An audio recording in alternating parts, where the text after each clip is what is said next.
தக்காளி தொக்குல தக்காளி இல்ல சாமியோ ஐயா சாமியோ. என்னடி பாட்டுலாம் பலமா இருக்கு? என் பாட்டு இருக்கட்டும், அங்க ஓனர் கூத்த பாரா. நான் என்னம்மா உனக்கு துரோகம் பண்ணேன்? நீ இல்லாம என் பொண்டாட்டி வைக்கிறது ரசமா சாம்பாரா கார குழம்பான்னு கூட தெரியலையம்மா. இது கூட பரவாயில்லம்மா.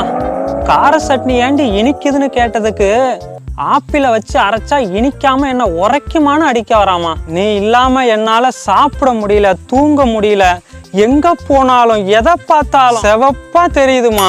நானும் 8 வருஷமா கோழி வளர்க்குறேன், ஒரு 8 கூட சேமிக்க முடியல. பக்கத்து வீட்டுக்காரன் உன்னை 1 வாரம் தான் வித்தான், 1 லட்சம் ரூபா சம்பாதிச்சு வச்சிருக்கான். என்ன இடையில நம்மள எடுத்துறான்? வெங்காயத்தை கூட உரிச்சாதான் கண்ணுல தண்ணி வரும். உன் விலைய நினைச்சாலே கண்ணுல தண்ணி வருதுமா. உன்னை 5 ரூபா 10 ரூபாய்க்கு தெருவுல கூவி கூவி விற்கும் போது உன்னை கண்டுக்க